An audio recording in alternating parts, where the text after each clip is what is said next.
The post office says it will eliminate 10,000 jobs through voluntary retirement. More than 11% of its employees are military veterans. The post office says it values the skills they bring to the job. Vets make up 30% of the overall federal workforce. Many who were new on the job were fired in the Trump-Musk purge. Nancy Cordes reports they feel their years of service are not being valued at all. Jonathan Hairston has served his country for nearly 8 years, including 6 in uniform, doing counterintelligence in the U.S. Army. I took an oath to protect and serve this country against all enemies, foreign and domestic.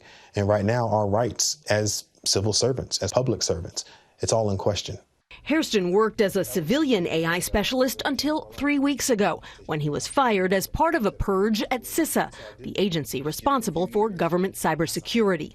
The form letter Hairston received claimed he was not fit for continued employment. I feel like I've been dishonorably discharged without any voice of concern, no answers to any questions.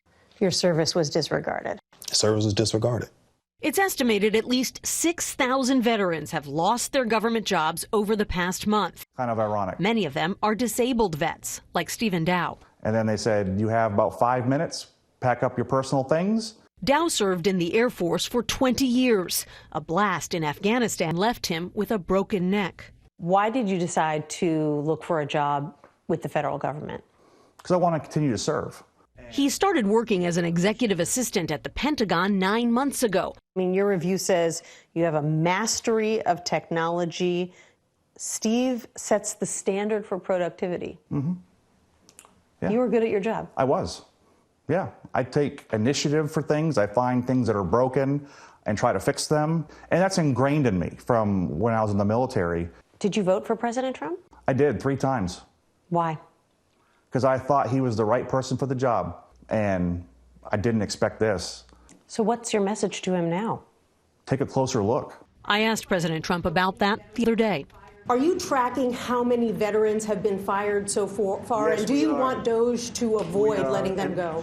We are, and we take good care of our veterans, so we're watching that very carefully. But CBS News has found no evidence that the administration is tracking veteran layoffs or trying to prevent them. It's harmful to the mental health of veterans, right? Some of us have lost friends and family members serving this country. To get treated like this, it's a disservice to their lives. It's a disservice to our service. And Nancy Cordes joins us from the White House. Nancy, today a federal judge said the Trump administration has to rehire those probationary employees that they fired. And the judge said basically this is because the Trump administration fired them on false pretenses. Right. He says that in many cases, these workers were told that they were poor performers when there's evidence that that was simply not true. Now, this case is going to continue to work its way through the courts, but it underscores the fact that these probationary employees, like the ones that I spoke to, they do have some rights. You can't just fire them without cause, and that's why the government claimed they were poor performers. But when it comes to veterans in particular, John, there's a reason why the federal government has always prioritized hiring them. It's because they tend to be prompt, they're experienced, they're dedicated to the mission. They tend to be among the best performers. At this point, Nancy, does it seem that they have any hope of being reinstated? They told me they do have hope. They want to go back to their jobs, but that puts them in a kind of limbo. They know they need to start looking for new jobs, even as they wait to see whether they'll be reinstated.